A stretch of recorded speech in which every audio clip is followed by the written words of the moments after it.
For example, did you know that the majority of British school children in this country cannot identify this gentleman as Britain's leader in World War II? In fact, a quarter of children believe Churchill is a fictional character like Sherlock Holmes. So with levels of knowledge so shockingly low, is it any surprise, therefore, that so many young people have fallen for the ridiculous attacks and the false accusations made against Churchill and any number of historical figures? Because ultimately, if one is ignorant of history, one is far more likely to believe fake history or biased history. And I'm afraid our ignorant children are exposed to both. They get fake history outside school and increasingly biased history in school. Consequently, I'm sure none of you are going to be surprised to find out that Britain's youngest generation is the most radically left-wing in history. By almost every measure, a majority of young people today hold views that are completely out of kilter with every other age group. And we've never seen such a disparity before. For the first time ever, more young people favor a republic than a monarchy, for example. More young people believe Britain is intolerant than believe it is tolerant. And more are ashamed of this nation and its past than are proud. In other words, love of nation has been replaced by national self-loathing. And let me give you another example. What do you actually think is the biggest issue for British youth today?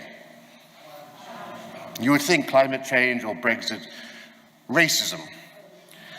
Can you believe it? Even though Britain consistently ranks amongst the top 3 least racist nations in the world, just behind Sweden and Brazil, according to young people, systemic racism is Britain's #1 issue. And it's a strongly held belief which obviously has no basis in reality whatsoever. Perhaps more worryingly than that is the fact that this generation that prides itself on its tolerance and liberalism is in fact, of course, the most intolerant and illiberal. For example, young people today believe protecting free speech is less important than stopping hate speech.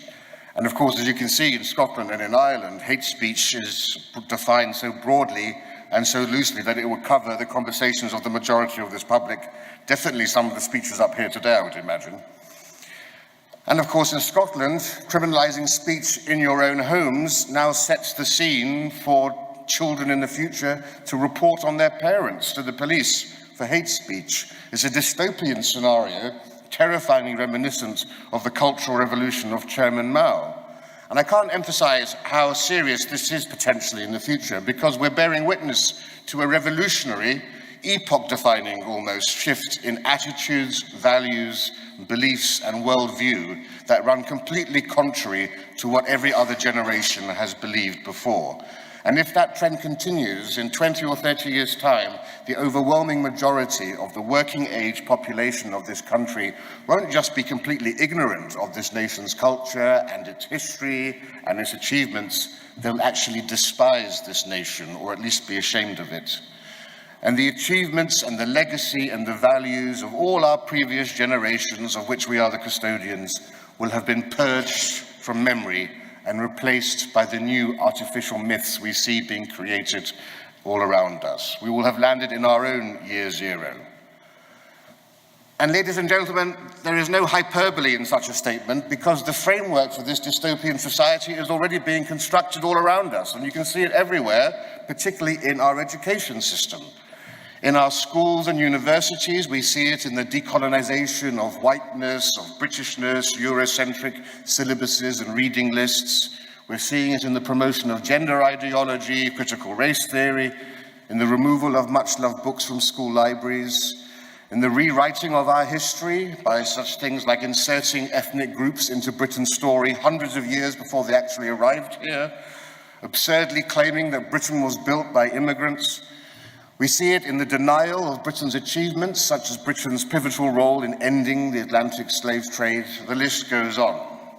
And for those who lived under Chinese communist rule behind the Iron Curtain, this will sound eerily and scarily familiar, because the communists understood that to establish control over a society required the severing of the link between a people and their past. History would be rewritten, national pride and identity erased. And that's the most effective way of undermining, demoralizing, and destabling a society.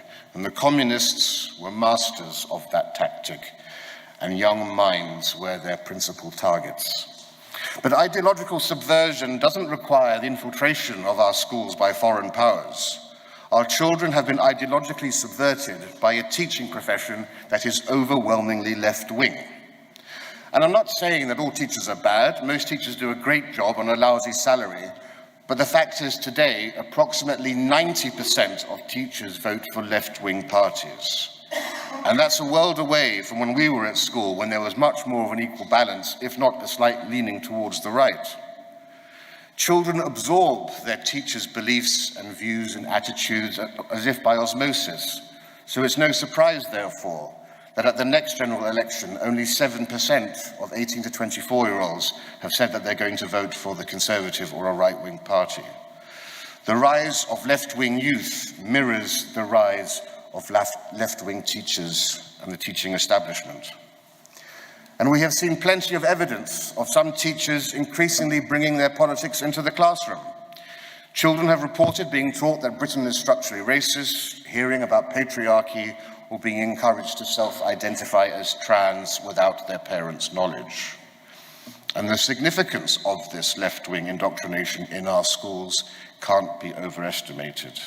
At the next election, millennials and Gen Z will cast more votes than baby boomers for the first time. Meanwhile, conservative voters are dying at a rate of 2% per year. Thousands of right-wing voters die each and every day, and they are clearly not being replenished. As a result, the votes of this young left-wing demographic will soon become crucial to British politics.